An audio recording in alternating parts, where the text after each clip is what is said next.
오늘 함께 살펴볼 하나님의 말씀은 요한복음 19장입니다. 요한복음 19장 1절부터 11절 말씀까지만 보겠습니다. 신약성경 180페이지 요한복음 19장 1절부터 11절 말씀입니다.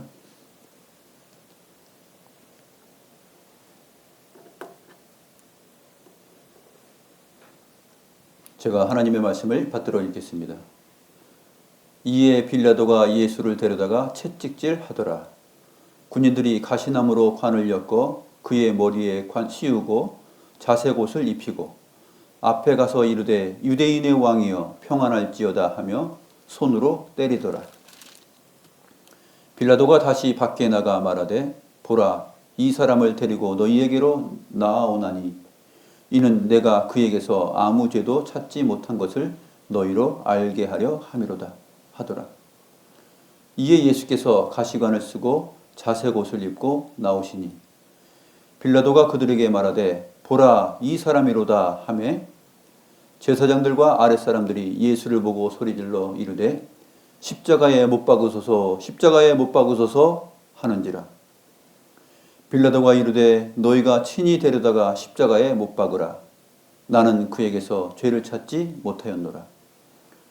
유대인들이 대답하되 우리에게 법이 있으니 그 법대로 하면 그가 당연히 죽을 것은 그가 자기를 하나님의 아들이라 함이니이다.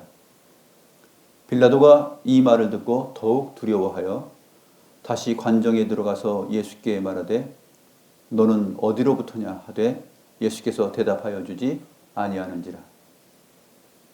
빌라도가 이르되 내게 말하지 아니하느냐 내가 너를 놓을 고난도 있고 십자가에 못 박을 고난도 있는 줄 알지 못하느냐.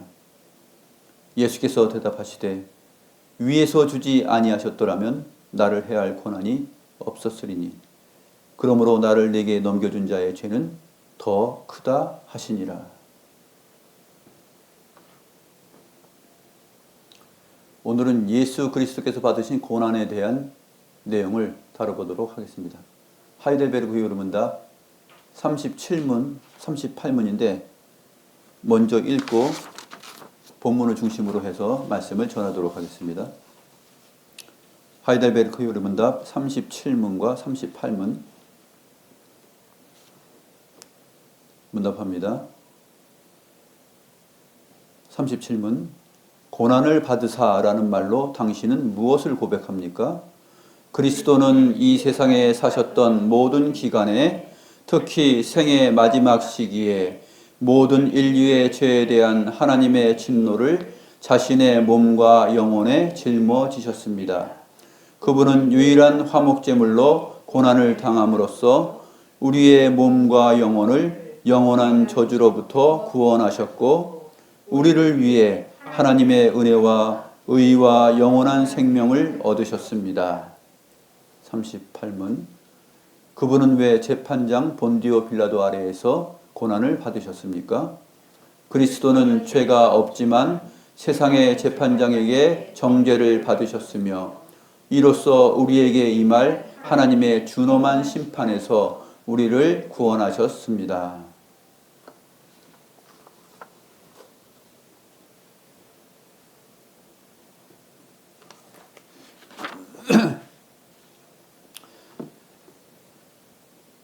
오늘 우리가 사도신경의 조항에서 살펴볼 내용은 본디오 빌라도에게 고난을 받으사 이 부분입니다.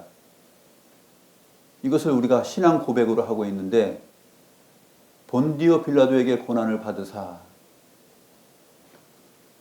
이 말씀 전에 우리가 어떤 것을 고백했죠? 예수 그리스도는 성령으로 잉태되사 동정녀 마리아에게서 나시고 이것을 고백했습니다. 이 사도신경의 이 조항들을 보게 되면 무언가 건너뛰었다는 느낌이 들죠. 성령으로 잉태되어서 동정녀 마리아에게서 나셨으며 이것을 믿습니다. 그 다음에 바로 이 탄생에서 죽음으로 가버립니다. 본디오 빌라도에게 고난을 받으사 십자가에 못 박혀 죽으시고 예수 그리스도의 그 생애가 30년 넘는 생애가 빠져 있죠. 공생의 3년 기간의 모든 내용들이 이 사복음서 안에 가득합니다. 그런데 이 사도신경은 우리의 믿음의 고백인데 그리스도의 탄생을 언급한 다음에 바로 어떻게 죽으셨는지를 얘기합니다. 좀 이상하지 않으세요? 그러나 이것이 생략되었지만 내용상 생략된 것이 아닙니다. 본디오 빌라도에게 고난을 받으사라는 이 문구는 원래 그가 고난받으셨다라는 것이 고난당하셨다라는 것이 먼저 나오고 그 다음에 누구에게 고난받으셨느냐? 본디오 빌라도에게라는 말이 나옵니다. 순서상 그렇게 되어 있어요. 그래서 우리말 어순에 따르면은 본디오 빌라도에게가 먼저 나오죠. 그리고 고난 받으시고가 뒤에 나옵니다. 하이델베르크 요리문답을 다시 한번 보시죠. 보시면 본디오 빌라도 아래에서 고난을 받으셨습니까? 라는 이 질문이 38문에 나옵니다. 그리고 37문에 고난을 받으사라는 말로 당신은 무엇을 고백합니까? 이게 먼저 나오죠. 원래 라틴어나 영어의 어순이에요, 이게. 그래서 고난을 받으사라는 이 부분이 먼저 우리가 살펴볼 내용입니다. 고난을 받으셨다는 말. 우리는 고난이라는 것은 육체적인 고난, 또 정신적인 고난, 또 영혼의 고난 이렇게 깊이 점점 생각할 수가 있습니다. 우리가 받는 고난들이 많죠. 또 사람들이 당하는 고난들이 많습니다. 그런데 그리스도께서 고난받으셨다 했을 때는 이것은 우리의 경험이나 우리의 상상을 초월하는 고난입니다. 왜 그렇습니까? 시간과 영혼을 초월하신 분이 고난을 당하신 것이기 때문에 그렇습니다. 그래서 이 고난의 문제를 주님께서 받으신 이 고난이 어떤 것인가 했을 때 지난 시간에 성령으로 잉태되사라는 말을 살펴보았는데 성령으로 잉태되어서 동정녀 마리아의 몸에 잉태되고 나시는 과정 이 자체가 고난이에요. 누구에게 고난입니까? 그리스도에게 고난입니다. 왜냐하면 하나님의 아들이시잖아요. 온 우주 만물의 창조주이십니다. 시간이 있기 전에 존재하고 계셨던 분이고 온 우주 만물이 있기 전에 홀로 계셨던 삼위일체 하나님의 한 분이십니다. 시간이 있기 전에 계셨고 오히려 시간을 창조하신 분이시죠. 그런데 그 하나님이 시간 속으로 들어오고 이 땅에 들어오고 이 땅 안에서 여인의 몸 안으로 들어온 것입니다. 성령으로 잉태되사 동정녀 마리아에게서 나시고 사실 여기에도 이 고난이 그리스도께서 맞이하신 고난이 있는 것이죠.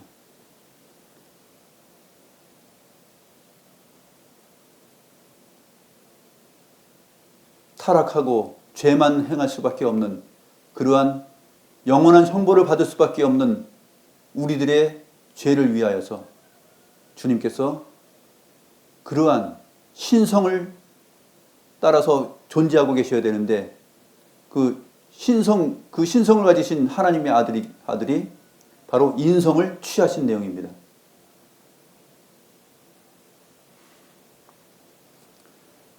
여러분들이 도자기 뭐 이렇게 진흙을 가지고서 무슨 물건을 만들었다고 봐요.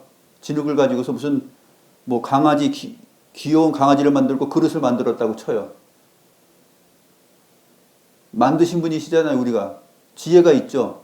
능력이 있습니다. 그런데 내가 그 진흙이 됐다고 생각해 보세요. 진흙 안으로 들어와서 진흙의 일부가 되었다고 생각해 보세요. 좀 비교가 안 되겠지만 어떤 면에서 이해하기 쉽게 그 정도입니다. 내가 사람인데 진흙이 됐다.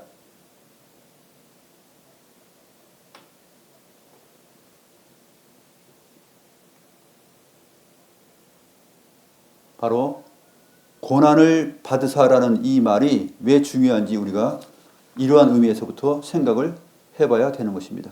고난을 받으사라는 말로 당신은 무엇을 고백합니까? 라고 물었는데 답을 잘하고 있습니다. 그리스도는 이 세상에 사셨던 모든 기간에, 이것이 먼저 나오죠. 이 세상에 사셨던 모든 기간에 고난을 당하셨어요. 그러니까 잉태되고 태어나는 이 모든 과정들이 그리스도에게는 다 고난이었습니다. 그리고 최종적으로 특별히 마지막 시기에는 모든 인류의 죄에 대한 하나님의 진노를 자신의 몸과 영혼에 짊어지셨습니다. 이렇게 훌륭하게 답을 하고 있는 것입니다.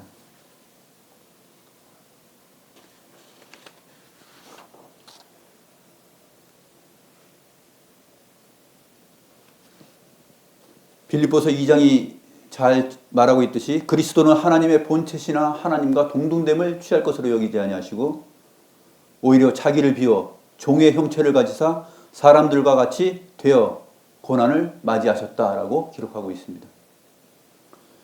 그래서 이사야 선지자는 이사야서 53장 2절에서 이렇게 말합니다. 그는 고운 모양도 없고 풍채도 없은즉 우리가 보기에 흠모할 만한 아름다운 것이 없도다. 이것이 사람의 외모가 못생겼다, 추하다 그런 얘기가 아니에요.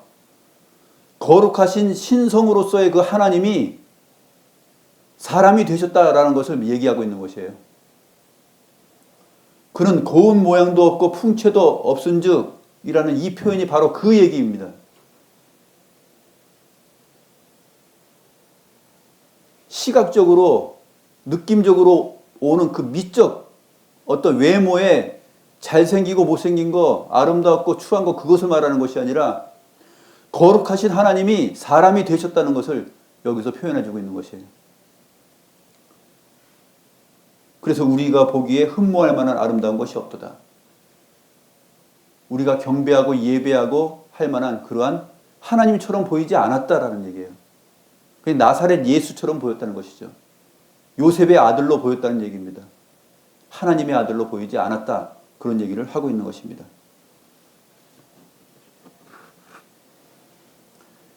그리스도께서 받으신 고난은 우리와 똑같이 죄를 가지고 태어나는 그러한 고난은 안 받으셨죠. 그 대목만 빼놓고서 우리가 가진 모든 영혼과 육체의 고난은 다 받으셨어요. 정신적인 압박, 영혼의 아픔, 그 다음에 육체의 아픔. 슬퍼하고 탄식하고 줄이고 목마르고 피곤해하고 비방받고 조롱을 받고 멸시를 받고 정신적인 학대 이러한 것들을 다 받았습니다. 죄가 없으신 분이시기 때문에 죄가 있는 자로 태어나는 그 고통만 받지 않으신 것이죠. 그것은 우리를 구원하시기 위한 조건이었죠.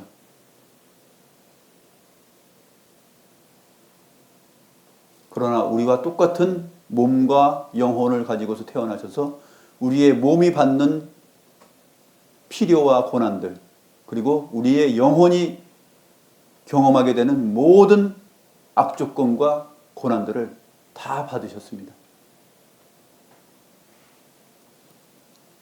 우리가 받는 것보다 더 많이 받으신 것이죠.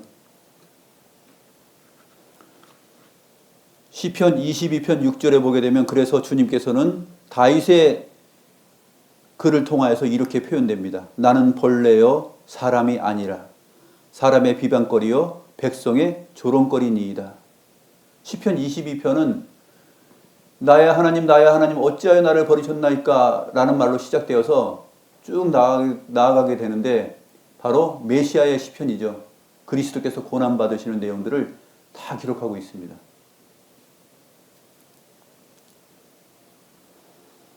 그리스도께서는 태어날 때부터 이렇게 하나님이신 그분이 사람이 되셨고 또 여자의 몸에 잉태되셨고 태어났을 때도 부유한 집에 태어나지 않고 가난한 집에 태어났고 또 자기 집에서 태어난 것이 아니라 허름한 농가 주택에서 태어났습니다. 그래서 태어나서 거하신 곳이 마구간이죠. 어른이 되어서는 어땠습니까? 어른이 되었을 때는 주님께서 자기를 따르고자 하는 사람들에게 이렇게 표현하셨습니다. 인자는 머리 둘 곳이 없다. 이렇게 표현하십니다. 나는 머리 둘 곳도 없다. 내 이름으로 방 한 칸이 없다라고 이렇게 말씀하신 것입니다.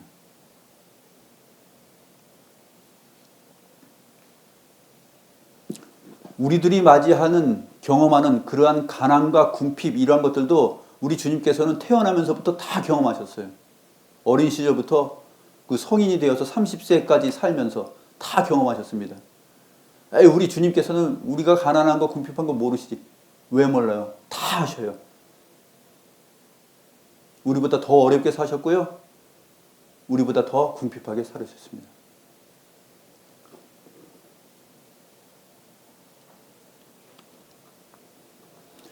특히 그리스도께서 당하신 고난이 왜 우리가 다뤄야 되고 이 신앙 고백으로 하여야 되느냐. 고난 받으사라는 말을 통해서 우리는 무엇을 고백하는 것인가?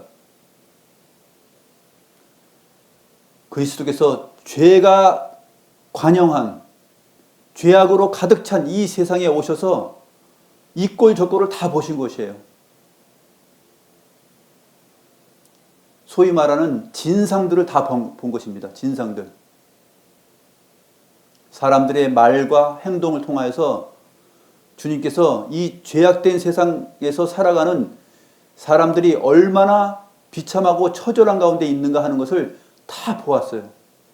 그것도 하나님의 백성이라고 하는 사람들이 서기관들과 바리새인들이 종교 지도자들인데 그들의 위선되고 외식된 것들, 하나님의 말씀을 전한다고 하면서도 엉뚱하게 전하고 행하지 않는 그러한 그들의 외식된 행위를 통하여서 주님의 귀와 눈과 영혼이 다 더럽혀졌죠. 때가 묻습니다. 고난을 당하시는 것이에요. 보지 못할 것을 보고 듣지 못할 것을 듣고 그러한 고난을 당하셨습니다. 또한 유다 백성들의 그 어리석음, 그 어리석음을 보면서 비통해 하시고 우시고 그렇게 안타까워 하셨습니다.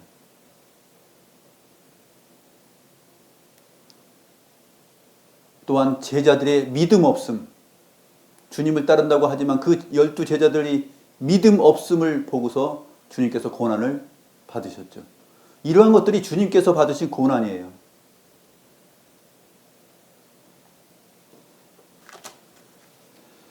각종 죄들을 보고 듣고 상대하면서 몸과 영혼의 모든 고난을 당하셨다 하는 것이 오늘 37항의 내용입니다.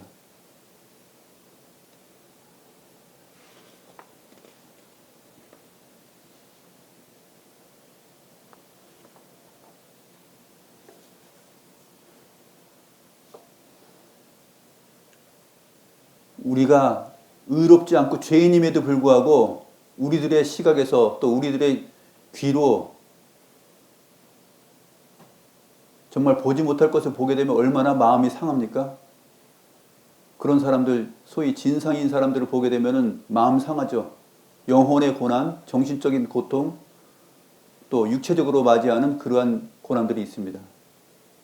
죄인인 우리가 세상에 살면서 그렇게 고난을 당하는데 죄 없으신 하나님의 아들이신 하나님이신 주님께서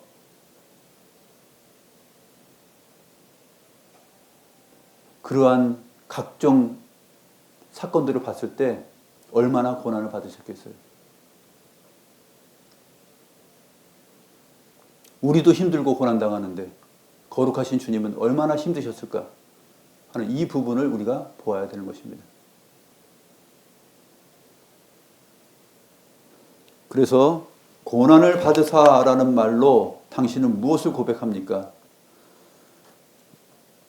우리가 경험하고 느끼는 모든 것뿐만 아니라 우리가 경험하지 못하는 그러한 모든 고통까지도 몸과 영혼을 통하여서 주님께서 다 받으시고 우리를 위하여서 받으시고 죽으시고 부활하시고 승리하셨다. 영원한 화목제물로 하나님과의 화평을 가져다 주셨다. 영원한 의를 가져다 주셨다. 영원한 은혜를 가져다 주셨다 하는 것을 오늘 37문과 38문을 통해서 고백하게 되는 것입니다.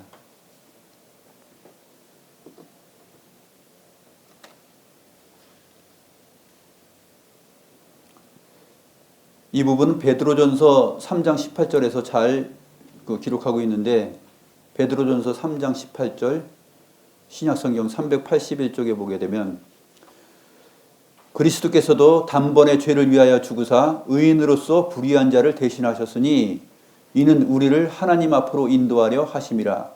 육체로는 죽임을 당하시고 영으로는 살리심을 받으셨으니. 단번에 우리의 모든 죄를 위하여서 죽으셨습니다.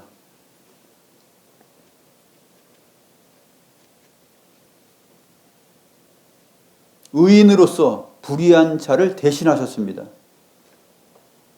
우리를 하나님 앞으로 인도하려고 그렇게 하셨습니다. 육체로는 죽임을 당하셨지만 영으로는, 즉 신성으로는, 하나님으로서는 살리심을 받으셨다. 이렇게 베드로 사도가 기록을 하고 있습니다.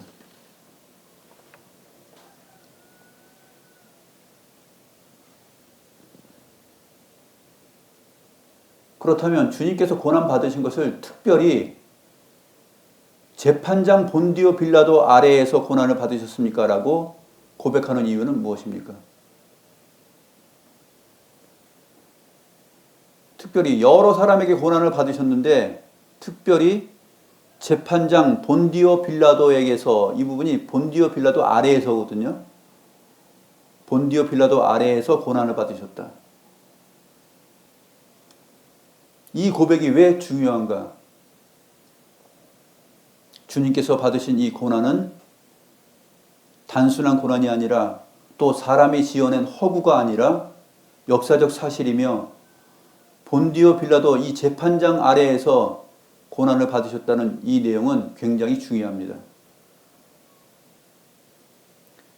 우리의 몸과 영혼을 구원하시는 최종적인 그리스도의 구속사건을 여기서 객관적으로 합법적으로 볼 수 있는 그러한 법적 효력을 가지고 있기 때문에 그렇습니다. 본디오 빌라도 아래에서 받으셨다는 얘기는 재판장 법정에서 받으셨다는 얘기예요. 그러니까 우리의 죄를 법정적으로 무효화시키고 우리를 의롭다 하시고 하나님의 자녀라 일컬음을 받게 하는 그러한 엄청난 구속의 사건을 이루시기 위해서 본디오 빌라도라는 그 재판장에게서, 그 아래에서 고난을 받으셨다는 이 사도신경의 고백의 조항이 중요한 것입니다.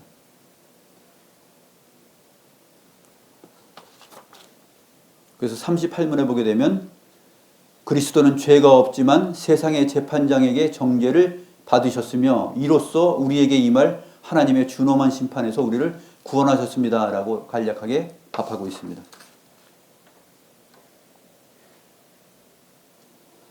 본디오 빌라도는 유다의 총독이죠.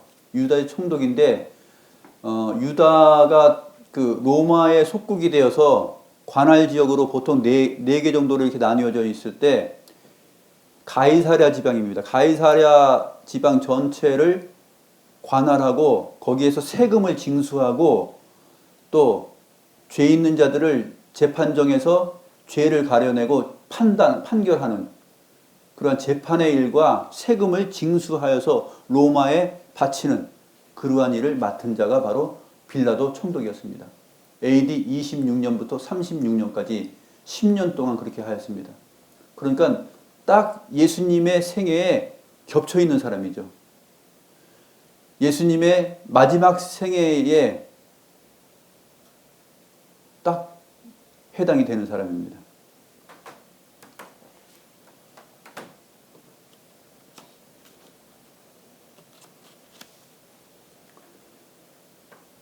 본디오 빌라도의 아래에서 고난을 받으셨다는 그 말은 그리스도께서 합법적인 절차와 신문을 받았다라는 말이기도 합니다. 대충 기분 나쁘니까 유대인들이 죄를 발견하게 되면 돌로 쳐서 죽일 수도 있잖아요. 그런데 빌라도 아래에 재판장에게 데려옴으로 인하여서 합법적인 절차와 신문을 다 거칩니다. 이 사람이 정말 죄가 어떤 죄인가, 무엇을 잘못했는가, 어떻게 살았는가, 다 요즘 우리가 뉴스에서 보는 것처럼 합법적인 절차와 신문을 다 받는 것입니다. 또 모든 혐의점들에 대한 조사가 다 진행됩니다. 이 사람의 이런 혐의가 있어. 다 진행돼요. 그래서 유대인들이 내건 그 혐의는 무엇이죠? 자칭 하나님의 아들이다. 스스로 하나님의 아들이라 말하면서 신성 모독죄를 졌다 하는 것입니다. 그게 혐의점이죠. 그리고 가이사에게 세금을 바치지 않아도 된다라는 거짓 혐의를 덮어씌웠습니다. 그래서 예수님을 죽이고자 했죠. 예수님께서 가이사에게 세금 바치지 말라 그랬습니까? 아니죠. 가이사의 것은 가이사에게, 하나님의 것은 하나님께 바치라 이렇게 말했는데 유대인들이 거짓으로 고발을 하였던 것이죠. 그래서 이러한 혐의점들까지도 낱낱이 다 이 재판정에서 신문을 받고 합법적인 절차를 따라서 고난을 받으신 것입니다. 죄가 없으신데 그렇게 된 것이죠. 모든 조사에 응했습니다. 모든 질문에 거의 답을 하셨습니다. 그러나 주님께서 권세를 가지시고 스스로의 권세로서 답하지 않은 부분은 답하지 않겠다라고 침묵으로 하셨습니다.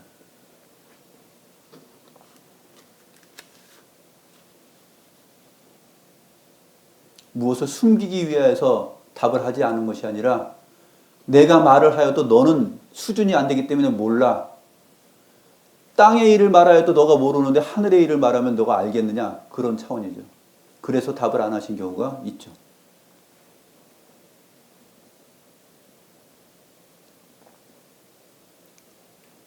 그래서 예수님께서는 감난산 겟세마네 동산에서 습관을 따라서 기도하시면서 땀방울이 피가 되도록 기도하십니다. 이 기도도 역시 우리를 위한 고난이죠.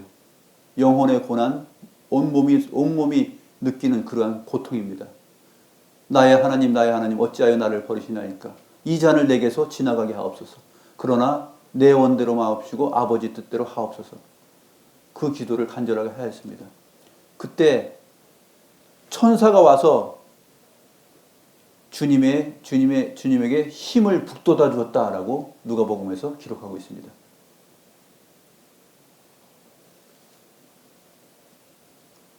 우리 주님께서는 천사의 도움 없이도 우리의 죄 문제를 다 해결하실 수 있는 분이시지만 인성을 가지시고 이렇게 땀방울이 핏방울이 되도록 기도할 때 천사의 도움까지도 받으셨습니다. 그것 또한 역시 하나님의 아들이 받았던 고난 중에 한 대목입니다.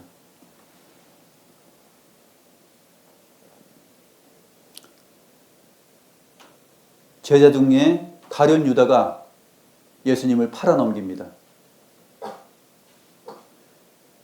대제사장들과 성전의 경비대장들과 장로들과 군인들을 데리고 와서 겟세마네 동산으로 찾아옵니다.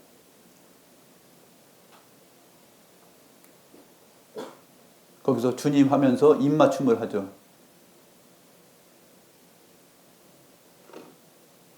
그러한 입맞춤도 주님을 하나님의 아들로 고백하는 입맞춤이 아니라 배신의 입맞춤.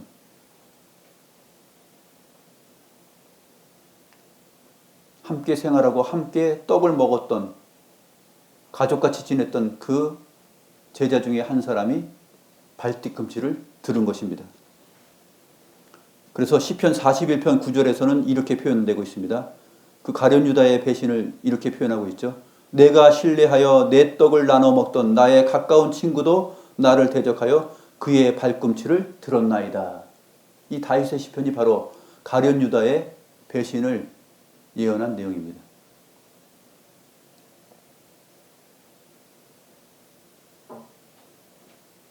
대제사장에게 데려가고 그 다음에 이 공회에 넘기고 공회에서 다시 재판정 빌라도의 관정으로 데려옵니다. 빌라도가 말합니다. 이 사람은 도대체 왜 나한테 데리고 온 거야? 그러니까 이 사람은 행악자야. 아주 악한 일을 행한 사람이야. 그러니까 이 사람의 죄에 대해서 신문하고 여기서 판결을 내려줘야 돼 라고 유대인들이 끌고 왔습니다. 그러자 빌라도는 너희가 그를 데려다가 너희 법대로 재판하라 라고 말합니다. 유대인들은 우리에게는 사람을 죽이는 권한이 없습니다 라고 말을 하죠. 왜냐하면 예수님께 정당한 그 죽일 죄를 찾지 못하였기 때문에 이렇게 말을 하는 것입니다. 요한복음 18장 32절 한번 볼까요? 요한복음 18장 32절.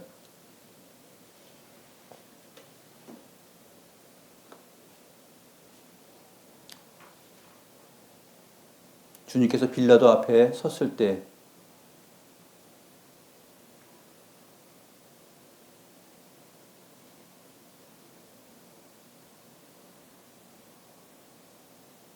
같이 한번 읽어보겠습니다. 이는 예수께서 자기가 어떠한 죽음으로 죽을 것을 가리켜 하신 말씀을 응하게 하려 함이로라.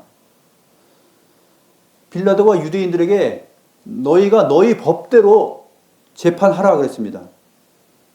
그런데 유대인들은 아니, 우리에게는 사람을 죽이는 권한이 없다 이렇게 말을 합니다. 왜 이렇게 말을 하고 이러한 진행이 진행되었냐면은 32절의 말씀대로예요.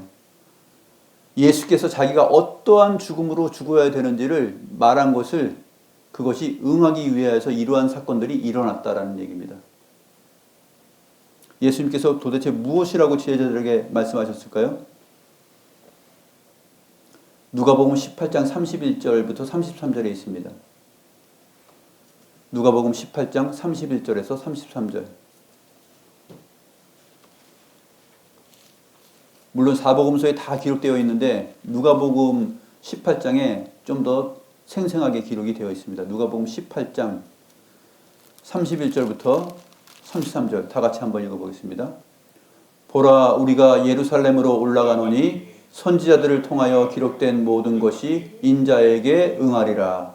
인자가 이방인들에게 넘겨져 희롱을 당하고 능욕을 당하고 침뱉음을 당하겠으며 그들은 채찍질하고 그를 죽일 것이나 그는 3일 만에 살아나리라.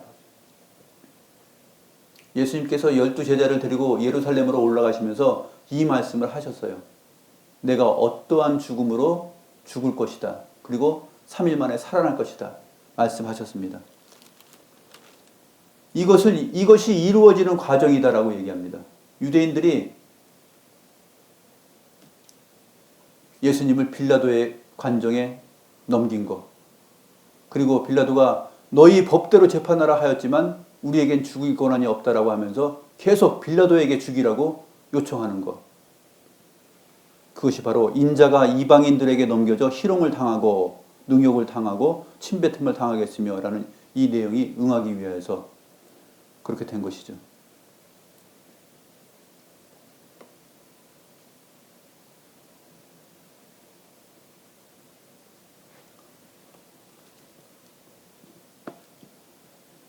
시편 22편 7절 8절 또 14절부터 18절에도 바로 이 내용이 있습니다. 시편 22편 우리가 잘 아는 내용이죠.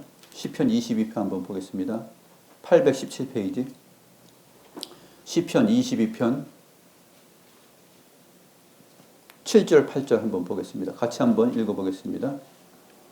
817페이지 7절 8절 같이 읽습니다. 나를 보는 자는 다 나를 비웃으며 입술을 삐죽이거리고 머리를 흔들며 말하되 그가 여호와께 의탁하니 구원하실 걸 그를 기뻐하시니 건지실 걸 하나이다. 또 14절 한번 있습니다. 14절부터 18절까지 있습니다. 나는 물같이 쏟아졌으며 내 모든 뼈는 어그러졌으며 내 마음은 밀랍 같아서 내 속에서 녹았으며 내 힘이 말라 질그릇 조각 같고 내 혀가 입천장에 붙었나이다. 주께서 또 나를 죽음의 진토 속에 두셨나이다. 개들이 나를 에워쌌으며 악한 무리가 나를 둘러 내 수족을 찔렀나이다. 내가 내 모든 뼈를 셀 수 있나이다. 그들이 나를 주목하여 보고 내 겉옷을 나누며 속옷을 제비 뽑나이다. 이러한 다윗의 시편들이 바로 그리스도의 죽으심에 대하여서 예언을 한 메시아의 시편입니다. 바로 성경대로 응하게 하기 위하여서 본디오 빌라도 아래에서 고난을 받으시는 것입니다. 그리스도께서 본디오 빌라도 아래에서 고난을 받으셨다라는 이 사도신경의 신앙 고백을 했을 때 단순히 고난받았다라는 그 얘기를 하는 것이 아니라 성경대로 선지자들이 구약 성경에 예언된 그 내용대로 주님께서 이방인에게 끌려가서 그 재판정에서 이러한 모욕과 고난을 당하셨다라고 하는 것을 성경적으로 믿는다는 고백이 사도신경의 내용입니다. 우리가 본디오 빌라도 아래에서 고난을 받으사라는 이 말을 할 때 바로 그것을 믿는다는 것입니다. 예수 그리스도에 대한 성경적인 고난에 대한 계시의 내용들, 그 모든 것들이 응하여졌다. 역사적으로 일어났다. 그리고 합법적인 모든 신문을 받으시고 모든 의혹과 혐의에 대하여서 다 취조받고 질문받고 조사받고 하여서 죄가 없으심에도 불구하고 죄인으로 결정되어서 십자가 사형에 처해진 그 고난을 믿는 것인데 그 고난이 바로 우리를 살리기 위한 고난이었다라는 것이에요. 그것을 믿는다고 사도신경에서 고백을 하고 있는 것입니다.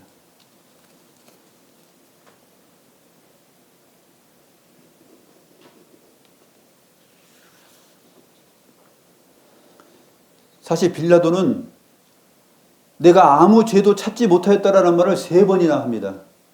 18장 38절에서 한번 했죠. 처음에 끌고 왔을 때 18장 38절에서 보면 나는 그에게서 아무 죄도 찾지 못하였노라 이렇게 말한 다음에 너희 유월절에 한 사람을 놓아주는 전례가 있는데 내가 이 사람을 놓아주면 안 되겠냐? 이 유대인의 왕이라고 하는 이 사람을 놓아주면 안 되겠니? 하고 묻습니다. 유대인들이 결사 반대하죠. 이 사람을 놓아줄 것이 아니라 강도 바라바를 놔주라 이렇게 요구합니다. 그래서 빌라도가 예수가 죄가 없음을 알면서도 흉악한 범죄자인 바라바를 대신 놔줍니다.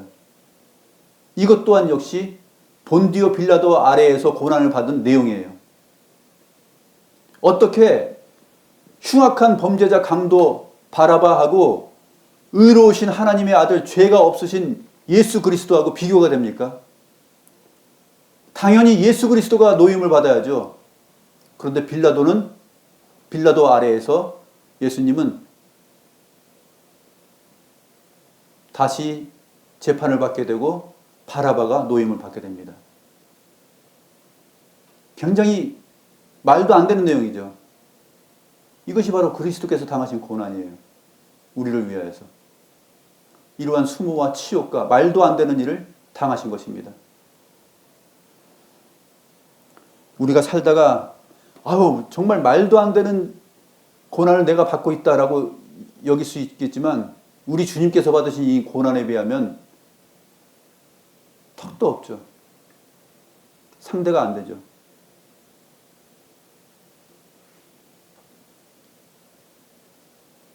빌라도는 나는 그에게서 아무 죄도 찾지 못하였노라 말하면서 오히려 바라바를 놔주고 19장 1절에 보십시오. 빌라도가 예수를 데려다가 채찍질합니다. 이게 본디오 빌라도에게 고난을 받으사라는 말의 내용이에요. 빌라도가 이렇게 했습니다. 아무 죄도 찾지 못하였는데도 불구하고 채찍질하라고 시킵니다. 그래서 군인들이 가시나무로 관을 엮어 그의 머리에 씌우고 자색 옷을 입히고 또 유대인의 왕이여 평안할지어다 하면서 조롱을 하면서 손으로 때립니다. 이것을 누가 허용했습니까? 재판장 본디오 빌라도가 허용을 한 것이에요. 재판장이 허용을 한 것입니다.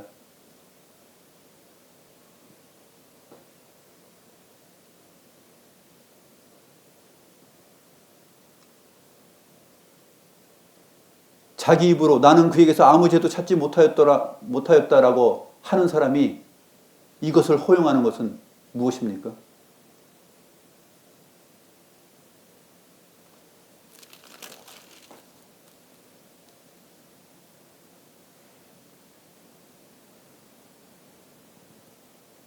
또 4절에도 보게 되면 4절 끝에 보게 되면 내가 그에게서 아무 죄도 찾지 못한 것을 너희로 알게 하려 함이로다 하면서 머리에 관을 씌고 자색 옷을 입은 예수님을 끌고 나옵니다. 끌고 나와서 이 사람 정말 아무 죄도 찾지 못했어 라고 보여줍니다. 그러자 대제사장들과 그 대제사장의 아랫사람들이 뭐라고 말합니까? 소리를 지릅니다. 십자가에 못 박으소서, 십자가에 못 박으소서. 이 고함치는 소리, 이 무지한 소리, 이 어리석은 소리, 이것이 바로 주님의 귀에 들릴 때 주님께서 그것을 다 경험하고 상대하시는 것이에요. 이 죄악들을 다 상대하시고 경험하시고 듣고 보는 것입니다. 이것이 주님께서 당하신 고난이에요. 누구를 위해서요? 저와 여러분을 위해서. 저와 여러분을 위해서 이렇게 고난을 당하신 것입니다. 스타우로선, 스타우로선. 헬라어입니다.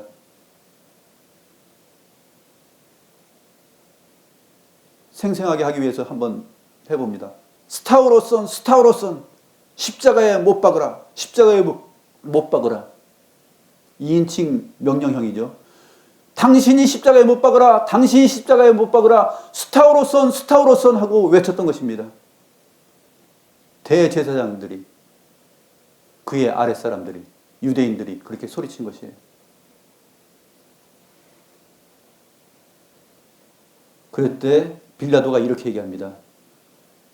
아니야, 너희가 친히 데려다가 십자가에 못 박어 라고 말을 하죠. 6절입니다. 너희가 친히 데려다가 십자가에 못 박으라. 나는 그에게서 죄를 찾지 못하였노라 라고 세 번째 또 밝힙니다. 밝히면 뭐예요?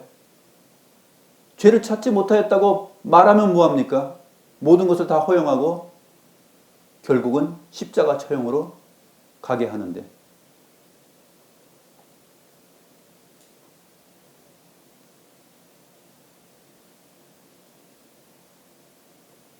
유대인들이 이렇게 말을 합니다. 우리에게 법이 있으니 그 법대로 하면 그가 당연히 죽을 것은 그가 자기를 하나님의 아들이라 함이니라. 신성모독이죠. 그런데 신성모독은 어떻게 죽입니까? 돌로 쳐서 죽여야 돼요. 근데 그렇게 하기 싫다는 거예요. 또 그것은 또 반발을 살 수 있기 때문에, 정말 하나님의 아들로 믿는 사람들도 있기 때문에 반발도 사고 또 돌로 쳐서 죽이는 것을 하지 않겠다고 합니다. 유대인들이 왜 이렇게 나올까요?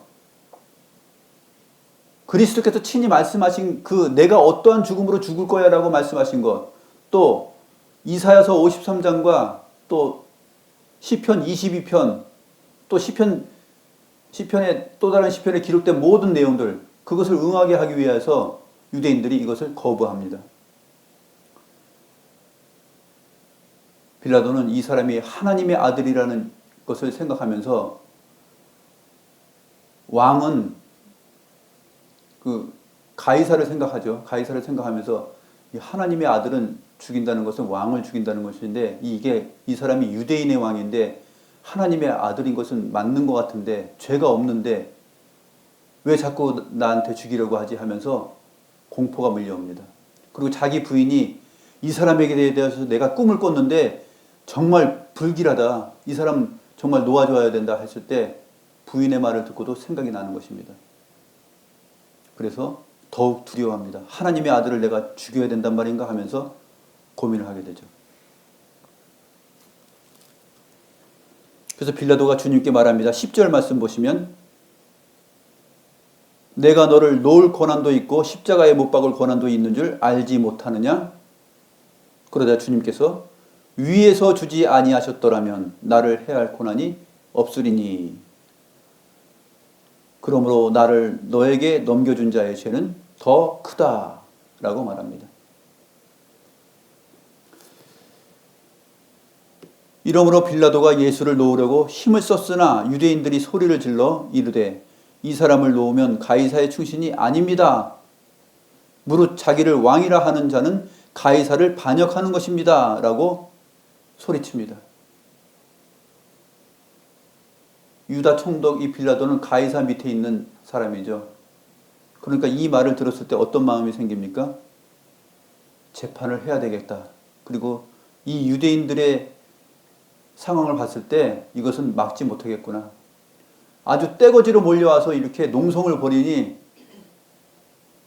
판결을 십자가의 처형의 판결을 내려야 되겠구나 하면서 판결을 내리는 마음으로 갑니다.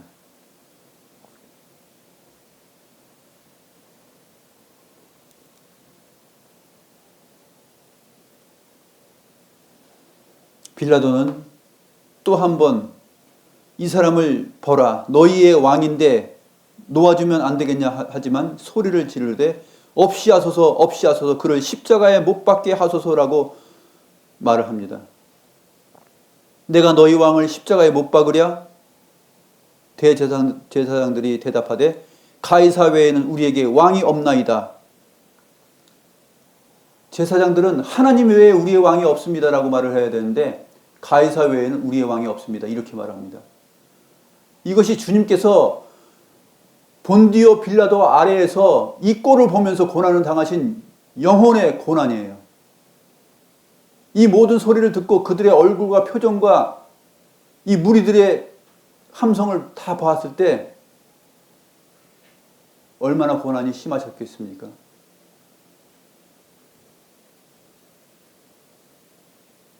(16절) 말씀 보시면 이에 예수를 십자가에 못 박도록 그들에게 넘겨주니라.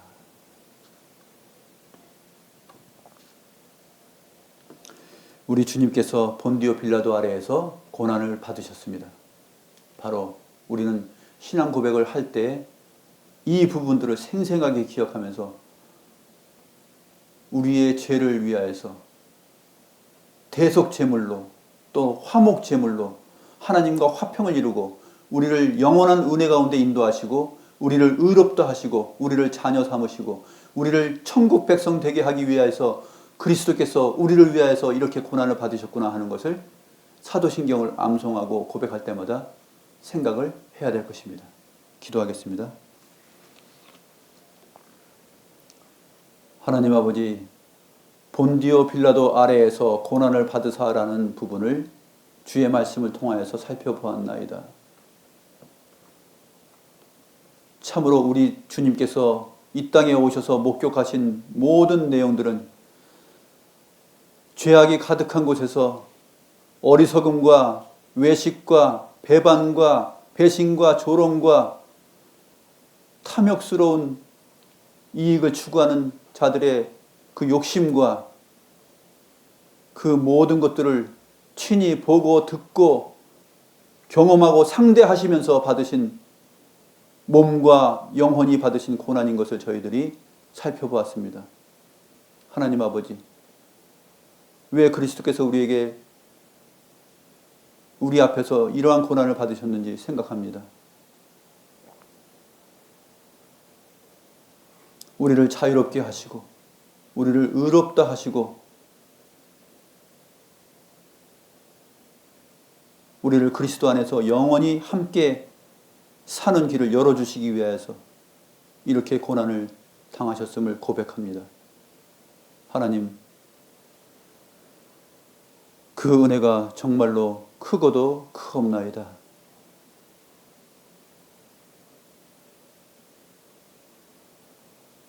그리스도의 고난을 생각하면서 우리가 이 땅에서 그리스도인으로 맞이하고 당하는 모든 고난들, 우리가 보고 듣고 경험하고 상대하는 모든 내용들 앞에서 주님을 생각하며 참게 하시고 인내하게 하시고 이겨내게 하시고 그리스도를 붙들고 능히 살아갈 수 있는 믿음의 힘을 더하여 주시옵소서. 감사함을 드립니다. 살아계신 우리 구주 예수 그리스도의 이름으로 기도드리옵나이다. 아멘.